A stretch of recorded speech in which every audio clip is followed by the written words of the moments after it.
Sabemos que a data é para nos lembrarmos daquilo que é um ofício diário. Eu gostaria, antes de começar a pregar, de responder uma pergunta. Me perguntaram qual é a diferença entre pecado e iniquidade. Porque às vezes na Bíblia fala iniquidade, às vezes fala pecado. Pecado, o termo pecado, a palavra pecado significa errar o alvo. Todas as vezes que eu desobedeço aquilo que Deus falou comigo, eu estou pecando, isso é pecado. Deus fala não minta, eu vou lá, estou mentindo, eu estou pecando. O que é iniquidade?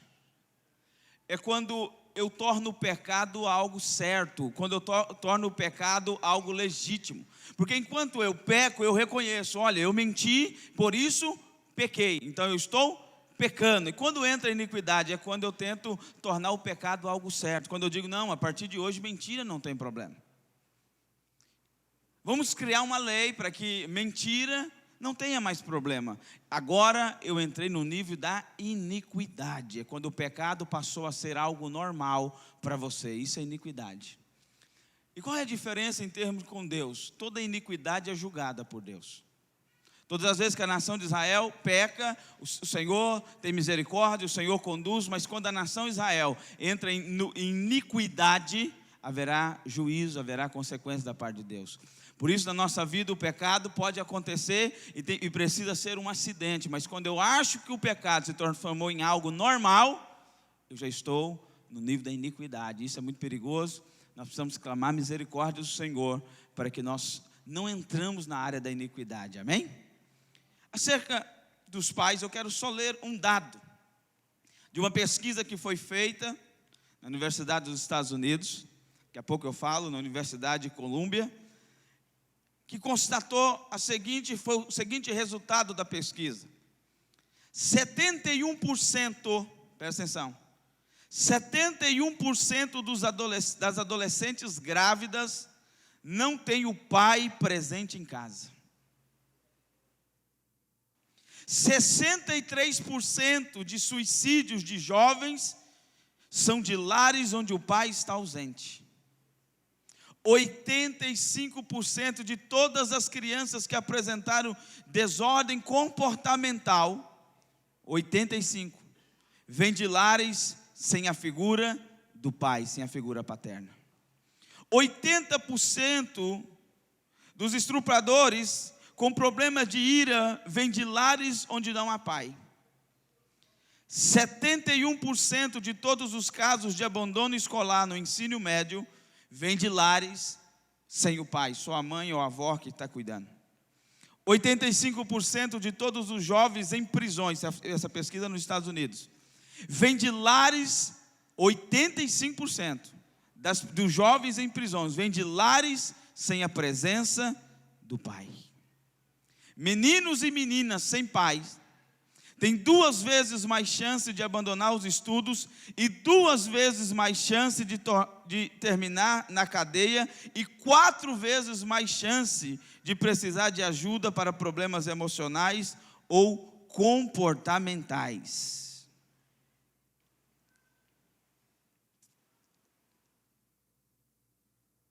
Por que o diabo investe tanto contra a figura paterna? É porque o pai, ele foi criado por Deus para projetar, para ser aquele que seria um condutor, para que as crianças, os filhos, pudessem enxergar Deus. Então o diabo tenta distorcer a imagem do pai,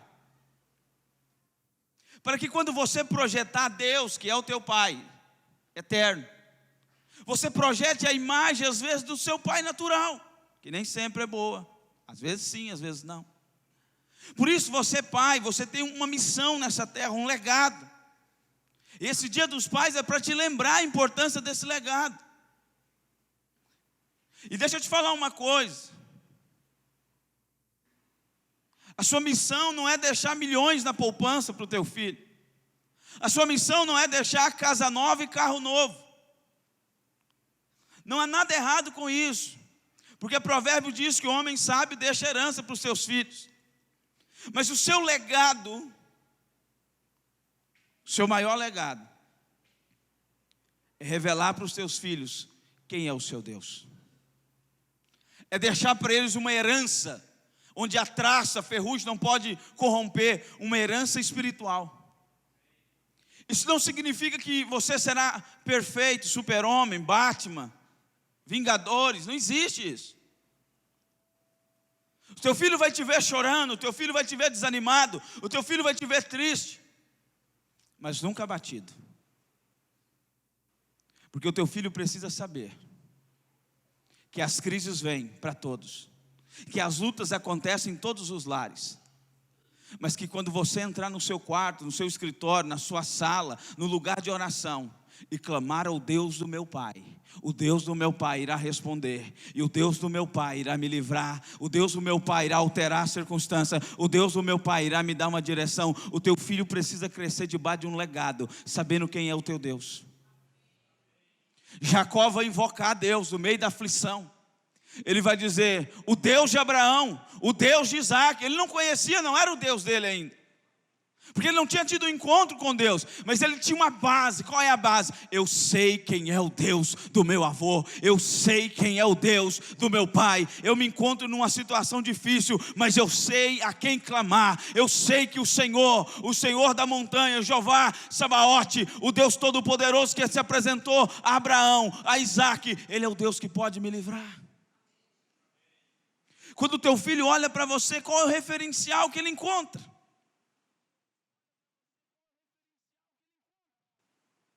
Seu filho precisa olhar para você e às vezes te ver sem dinheiro, às vezes, como eu disse, te ver debaixo de luta, mas saber que você é um homem de Deus, que você é uma mulher de Deus. E deixa eu te falar, você precisa ser lá fora o que você é dentro de casa, porque é dentro de casa que o teu filho vai saber quem você é. Criança não aprende por palavras, criança aprende por exemplo. Ele vai te seguir nos exemplos e não do que você falou para ele. Eu vejo alguns pais falando, você tem que ler, mas ele não lê. Você tem que buscar Deus, mas ele não busca. O teu filho vai aprender muito mais com os teus exemplos, com aquilo que você está fazendo. Ele vai olhar e vai dizer, quando eu crescer, eu quero ser como meu pai, como a minha mãe. Não porque eles são perfeitos. Para com esse negócio que você precisa ser perfeito. Para com esse negócio de Hollywood. Você não precisa ser perfeito, mas você precisa ser inabalável no Senhor. Você precisa saber e ensinar os teus filhos que ele pode confiar no Deus que você serve. Por isso que a sua fé é importante. Não ser inconstante é importante. Nesse dia dos pais nós estamos te lembrando, pai, que você tem um legado de Deus. Não estou aqui para te acusar não, eu estou aqui para te dizer que Deus confiou em você uma missão. Coloca as mãos sobre os teus filhos, libere o destino profético deles, porque sobre as tuas mãos tem o poder de liberar o destino profético. Você sabia que na ausência dos pais, porque o pai era para liberar o destino profético, Deus levanta geralmente um pai espiritual, que geralmente é o sacerdote. Quem liberou o destino profético de Jesus não foi José, foi Simeão. Mas você, pai, pode liberar o destino profético do teu filho. Está nas tuas mãos aquilo que o teu filho vai se tornar. Você tem autoridade sobre isso. Deus te constituiu no nome do Senhor Jesus. Amém, irmãos? Então diga assim, só os pais, eu tenho. Confessa, só os pais, eu tenho uma grande missão de Deus, de conduzir a minha família no caminho do Senhor. Diga, eu sou o sacerdote que Deus levantou na minha casa. Diga, na pressão, eu respondo com a fé. E por isso, eu e a minha casa serviremos ao Senhor. Quando o povo estava adorando os ídolos, Josué teve uma atitude e disse assim, eu já decidi, eu e a minha casa serviremos ao Senhor. Ele teve uma atitude. Irmão, é triste mas quem mais ora na igreja são as mulheres. É ou não é? Oração nós temos 2 dias de oração agora. Tem mais mulher ou mais homens? Pois é, mas o peso espiritual é seu, pai. Você não pode transferir para sua esposa. A mulher não pode orar, pastor? Claro, e deve. Mas o peso espiritual é seu. Você é o sacerdote. Noé, quando amaldiçoou o filho, acontece. Maldição, irmão. Porque ele é autoridade na casa.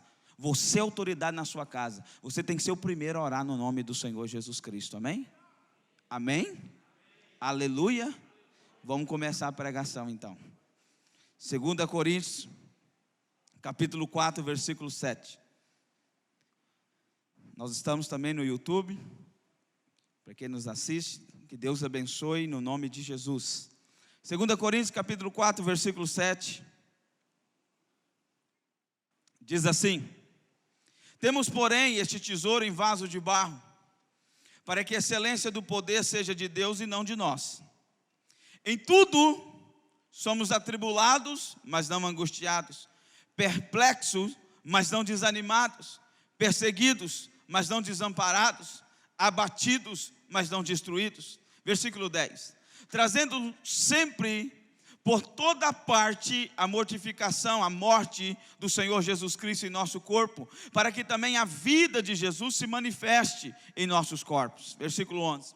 Assim nós que vivemos estamos sempre sendo entregues à morte por amor de Jesus, para que a vida de Jesus se manifeste também na nossa carne mortal. 12. De maneira que em nós opera a morte e em vós a vida. 13.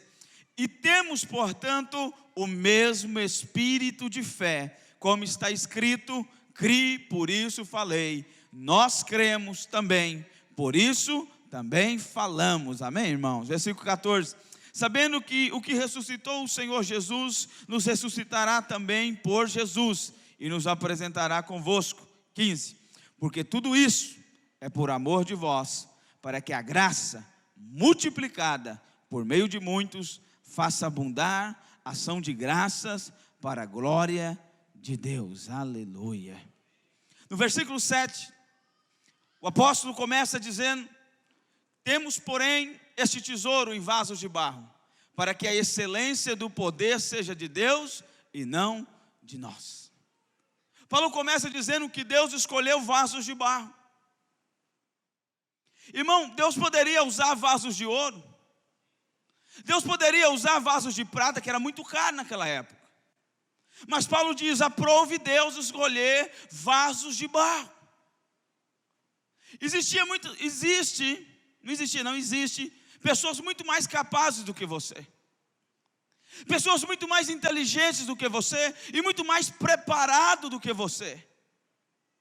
Mas aprove Deus te escolher esse vaso de barro que está aí. Fala para esse irmão: ô vaso de barro, aprove Deus escolher você. Só que a Bíblia diz que então Deus pegou um tesouro, pegou algo de valor, pegou algo caro e colocou dentro desse vaso. E agora esse vaso que não tinha muito valor, que era um vaso de barro, agora se tornou um vaso caro, se tornou um vaso de muito valor, porque Deus colocou dentro de você um tesouro chamado Espírito Santo de Deus. Dentro de você habita o próprio Deus, dentro de você habita o poderoso Santo Dínamos, o Espírito do Senhor habita dentro de você hoje. Sabe, irmãos, Deus usa os que não são para confundir os que são. Quem já se sentiu incapaz diante de um desafio de Deus? Um desafio de liderar uma célula, um desafio de falar em público, um desafio de orar nos hospitais, um desafio de pregar o evangelho para alguém. Você olha para si e diz: como que isso vai acontecer? Eu não sou capaz. Quem já se sentiu assim? Bem-vindo ao clube dos chamados, porque Ele chama os que não são para confundir os que são.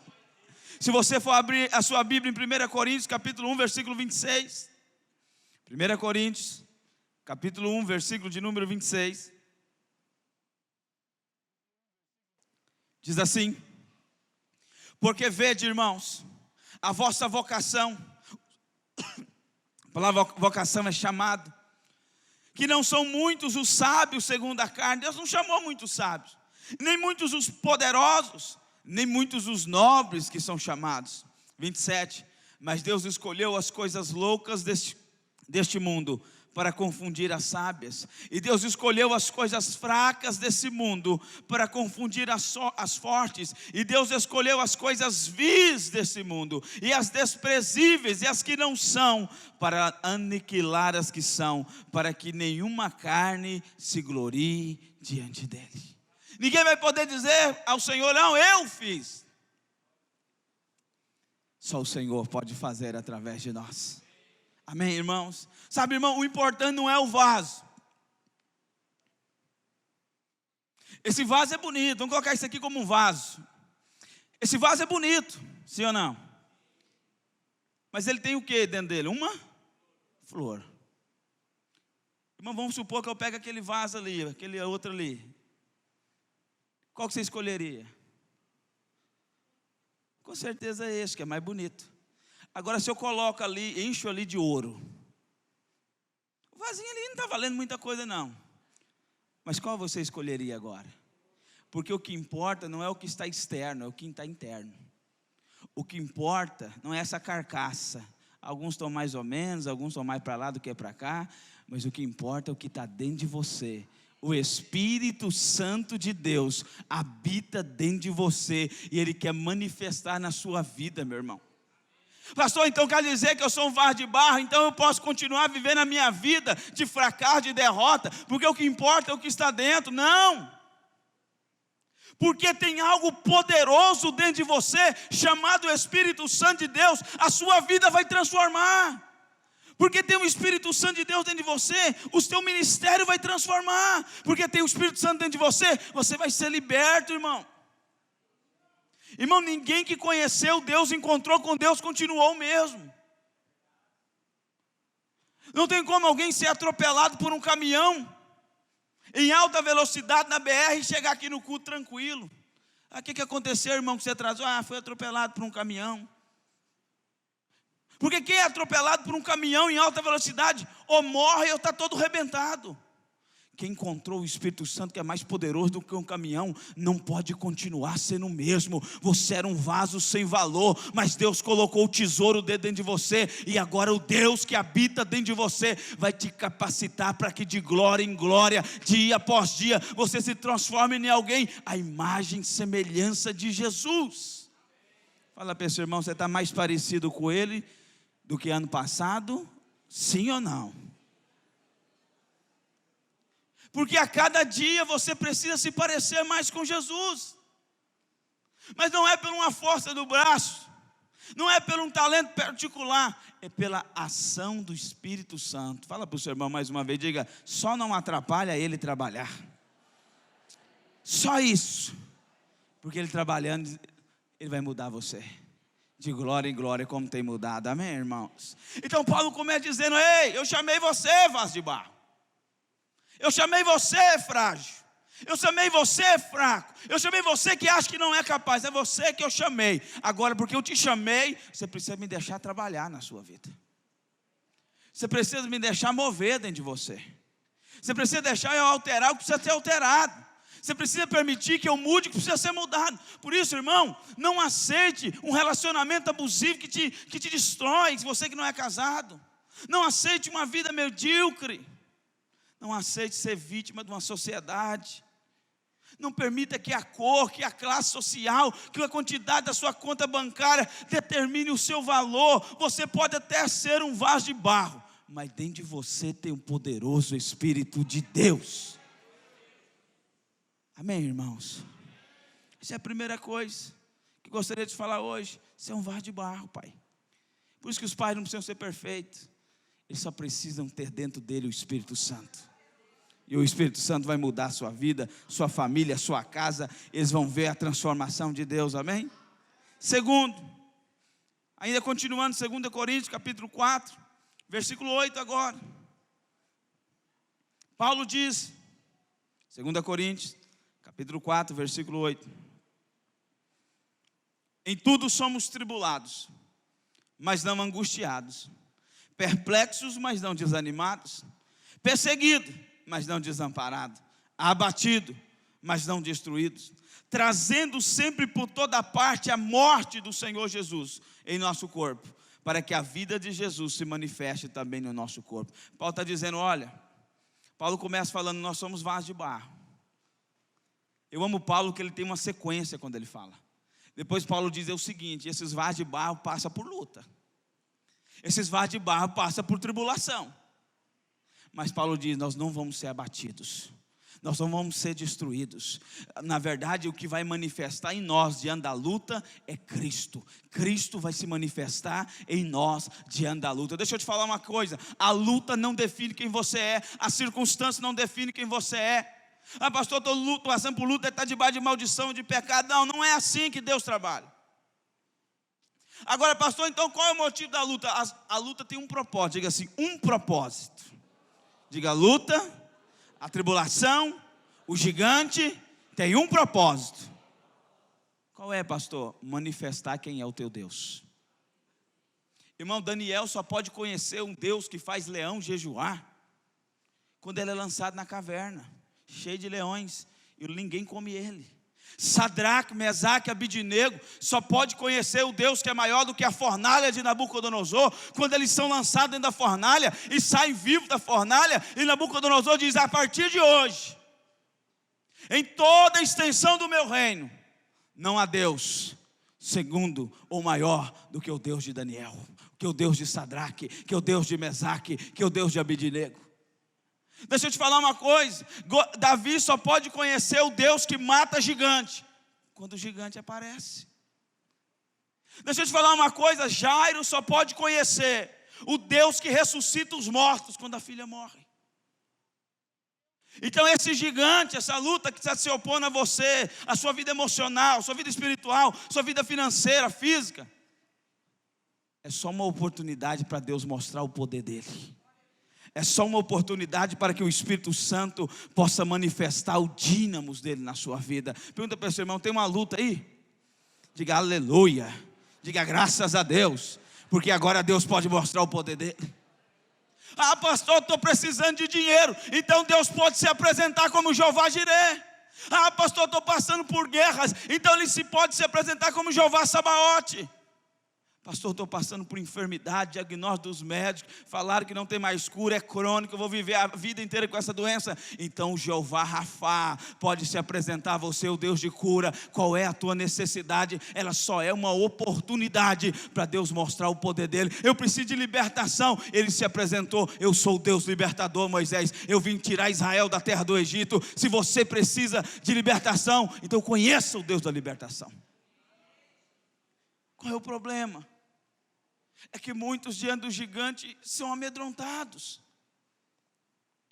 são murmuradores, desistem, porque pensam que a luta vão sucumbir. Irmão, Jesus está num barco, ele está atravessando para expulsar os demônios do Gadareno.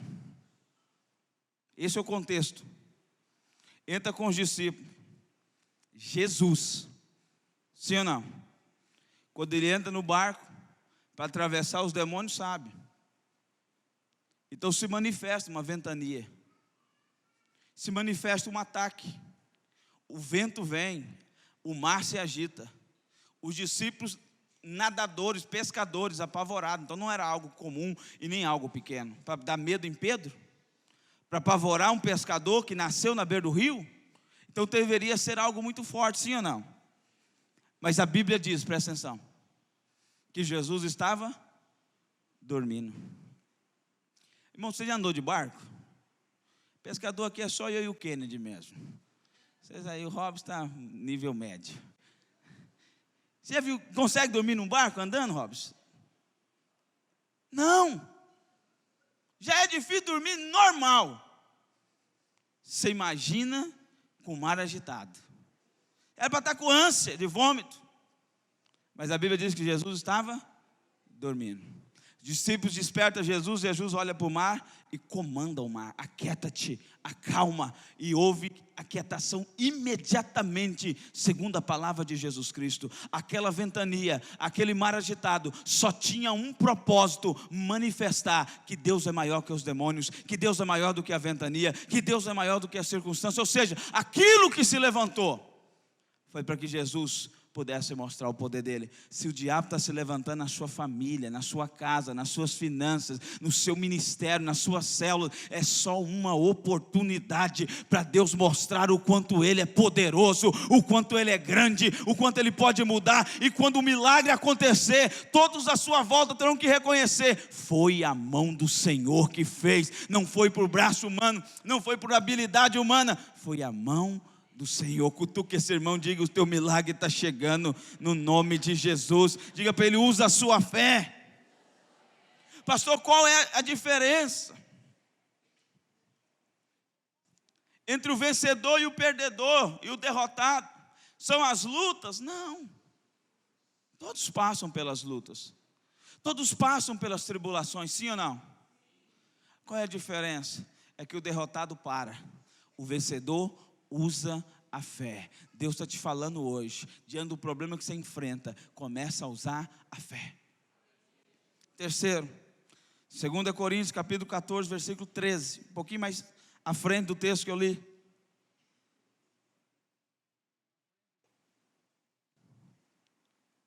Paulo diz: vocês são vasos de barro, mas dentro de você tem um tesouro, e vocês vão passar por lutas. Mas não preocupe, essas lutas têm um propósito: Deus mostrar quem é Deus, Deus mostrar o poder dele, amém? E aí Paulo continua dizendo: e temos, portanto, o mesmo Espírito do que a igreja? Como está escrito: crie, por isso nós cremos também, e por isso. Eu te pergunto nessa noite: qual Espírito atua em você? O espírito da incredulidade, o espírito do medo, ou o espírito da fé? Paulo diz: nós não temos o espírito como qualquer um tem, não. Nós temos um outro espírito, é o espírito da fé. E qual é o sinal que esse espírito da fé habita em mim? Porque dá um sinal, tem uma prova. Qual é? Paulo diz: os que têm o espírito da fé, eles criem, por isso. Qual é o sinal de quem crê que tem o espírito da fé? É que ele fala. Meia hora com você, eu sei o que você crê. Como assim, pastor? Você é vidente? Não. Aquilo que você me fala, revela o que você crê.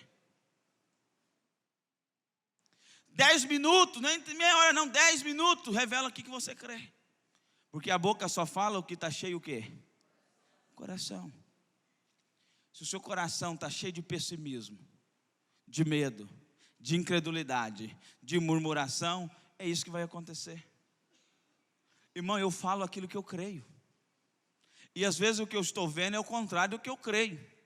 Às vezes o que eu estou passando é o contrário do que eu creio. Às vezes o que eu estou sentindo é o contrário do que eu creio. Eu ignoro as ações naturais e creio no poder do nome do Senhor. Esse ano nós assumimos a presidência da Ordem dos Pastores, que é a PIMED. E nós falamos: vamos fazer uma marcha para Jesus. Nós vamos fazer. Os irmãos falaram: mas 291 anos nunca teve. Que Diamantinho vai fazer 291, certo? Nunca teve. Eu disse: não sei se teve, se não teve. Eu estou agora e vai ter no nome de Jesus. Pastor, mas nunca teve, recurso, está escasso, está em crise o país, e será que o povo aparece para os carros? Será que aparece na passeada? Não sei. Eu não ando segundo o que estou vendo, eu ando segundo o que estou crendo. E eu estou crendo que uma multidão vai estar no dia 18 ali, celebrando que essa cidade pertence ao Rei Jesus, que essa cidade, Ele é o dono, é o Senhor, é o provedor, é aquele que vai trazer salvação para essa cidade e vai mudar essa cidade. A minha esperança de transformação não está em homens, a minha esperança de transformação de Diamantino tem um nome: Jesus Cristo de Nazaré. Eu criei, por isso falei. Pergunta para esse irmão: o que você tem falado sobre a sua família? O que você tem falado sobre o seu casamento? O que você tem falado, marido, sobre a sua esposa, esposa sobre o teu marido, filhos sobre os teus pais? Porque a Bíblia diz que nos últimos dias Deus converteria o coração dos pais aos filhos, dos filhos aos pais. O que você tem falado da sua empresa, do seu trabalho? Irmão, a gente às vezes começa a andar muito tempo no natural e acreditamos que as coisas se resolvem na força do braço. Davi disse: um dia com o Senhor vale mais do que 1000. Que Davi está dizendo: eu posso batalhar, lutar, tentar conquistar 1000, mas se eu passar um dia com Ele, Ele pode me dar o que eu demoraria 1000 para conquistar. Davi está dizendo: eu acredito no poder da oração, eu creio no poder da oração. Irmão, Deus nos deu uma direção. É melhor obedecer do que sacrificar. Qual é a direção? Chama os adultos para orar 2 dias, chama os jovens para orar 2 dias. E às vezes você fala: Deus, cadê a resposta? Deus está falando: filho, eu já te dei a direção, venha orar. Porque Ele nos mostra o caminho. Jesus disse: eu sou o caminho. Vem orar, eu estou te chamando para um tempo de intimidade. Eu estou te chamando para um tempo próximo de mim. Porque o que eu quero fazer na sua vida exige esse tempo de preparação. Isso é perder o tempo de Deus. E aí as lutas acontecem. Você fala: meu Deus, apareceu. Não é que apareceu, é que quando Deus te deu uma direção, você ignorou. Você achou que era algo comum, que era coisa de homens. Não ignore as direções do Espírito, filho. Se Deus está te chamando para orar, entenda, Ele quer manifestar algo na sua vida e exige que o céu seja bombardeado de oração. Ele quer liberar portas, Ele quer liberar provisão, Ele quer liberar milagres sobre você, mas exige que a oração aconteça.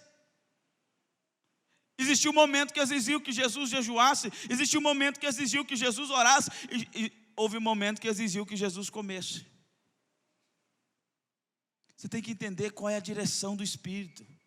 Amém ou não? Amém. Sabe, irmão, e nós somos esse povo que exerce e exercita a fé. Olha aqui que diz em Hebreus capítulo 11. Hebreus capítulo 11.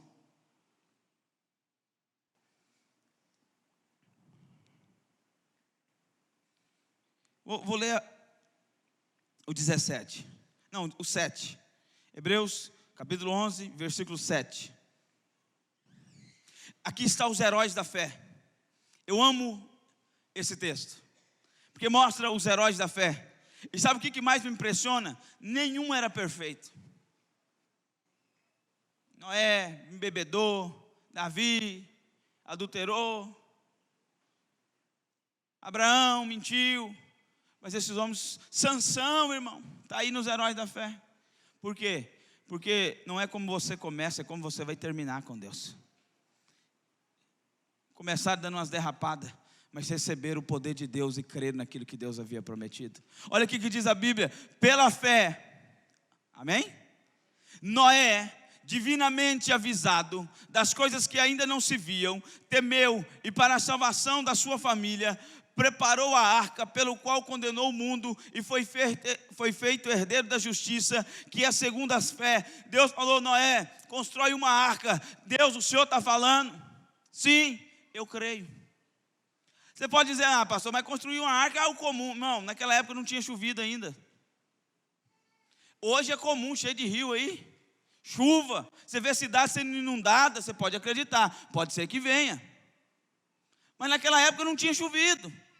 Como que eu construo um barco que a terra inteira vai ser inundada, sendo que nem chove? Então Noé não sabia como isso ia acontecer, não sabia de que maneira Deus ia fazer, mas Deus falou: constrói. Ele disse: eu creio no Senhor, vai acontecer. Eu não sei como vai manifestar um milagre na sua vida, eu não sei como Deus vai abrir a porta na sua vida, mas se Ele tem falado que vai abrir, apenas creia, permaneça, porque assim será, irmão. Você só precisa crer e permanecer. Ah, pastor, mas eu não entendo como vai acontecer. Eu não sei, eu não sou Deus.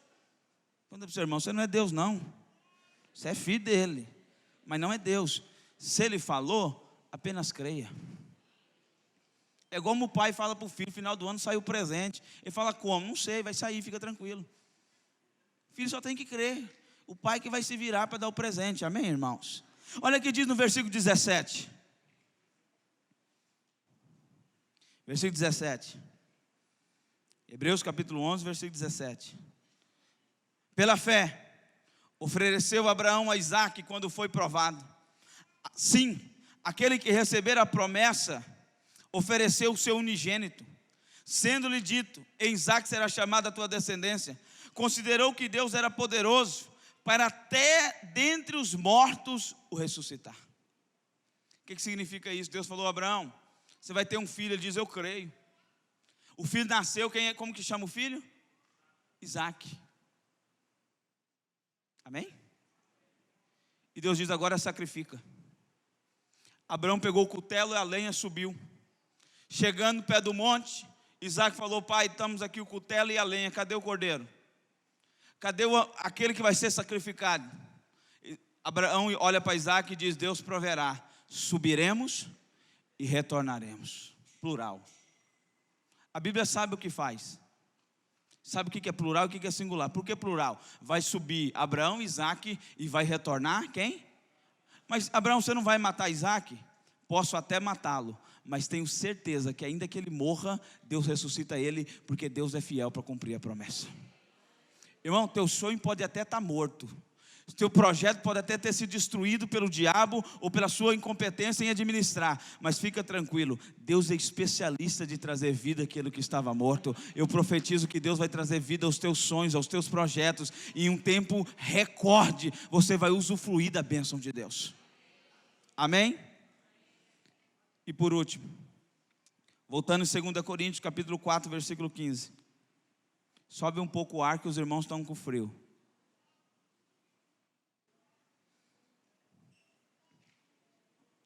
Por último, 2 Coríntios capítulo 4, versículo 15. A graça de Deus se manifestará no meio da crise. Quem pode dar um amém? A Bíblia diz em 2 Coríntios capítulo 4, versículo 15. Porque tudo isso é por amor de vós, para que a graça multiplicada por meio de muitos faça abundar ações de graças para a glória de quem, igreja? O que significa isso? Paulo, você está doido? Porque Paulo começa dizendo: olha, vocês são vasos de barro. Depois de vocês vão passar por luta, mas a luta tem um objetivo: mostrar a grandeza do teu Deus. Porque vocês têm o espírito da fé. Vocês não são como os outros. Vocês vão exercitar a fé, como os heróis da fé. Vocês vão usufruir de milagre. E aí Paulo conclui dizendo: escuta, porque tudo isso que você está passando é por amor. Ai, ai, ai. Senhor, você está por amor? Sim. Eu estou achando que isso aí não é por amor, não. Não é. Por quê, pastor? Porque diante dessa circunstância, a graça de Deus vai ter a oportunidade de ser o quê? Multiplicada. Diga-se multiplicada. Diga hoje: a graça de Deus é multiplicada sobre a minha vida. Pastor, de uma forma prática, irmão, pastor, esse ano é o ano que eu estou passando pela minha maior crise financeira. A graça de Deus vai ser multiplicada. Esse é o ano que você compra a sua casa própria, seu carro novo, filho. Pastor, esse é o ano que o meu casamento entrou em crise, mas a graça vai ser multiplicada no meio da luta. E esse é o ano que você vai comprar passagem para o Havaí, para tirar férias, lua de mel com a sua esposa e com a sua família, porque a graça de Deus vai ser multiplicada. Aonde abundou o pecado, superabundou a graça de Deus. Quando estou fraco, é aí que estou forte, porque a graça de Deus pode ser multiplicada. Pastor, esse ano eu me sinto fraco, eu não consigo, parece que eu estou preso debaixo de armadilha, de algemas espirituais. Então se prepara, porque a graça de Deus vai ser multiplicada na sua vida. Esse vai ser o ano que você mais vai curar enfermo, libertar pessoas, pregoar o ano aceitável do Senhor. Vidas vão se converter, porque na tua fraqueza, vaso de barro, Deus vai derramar o poder dele, a graça dele, e vai multiplicar e vai reverter a situação na sua vida. Esse é o nosso Deus, filho. Nós precisamos crer nisso. Cutuca ele aí pela fé. Diga: ei, se prepara. É na sua fraqueza mesmo.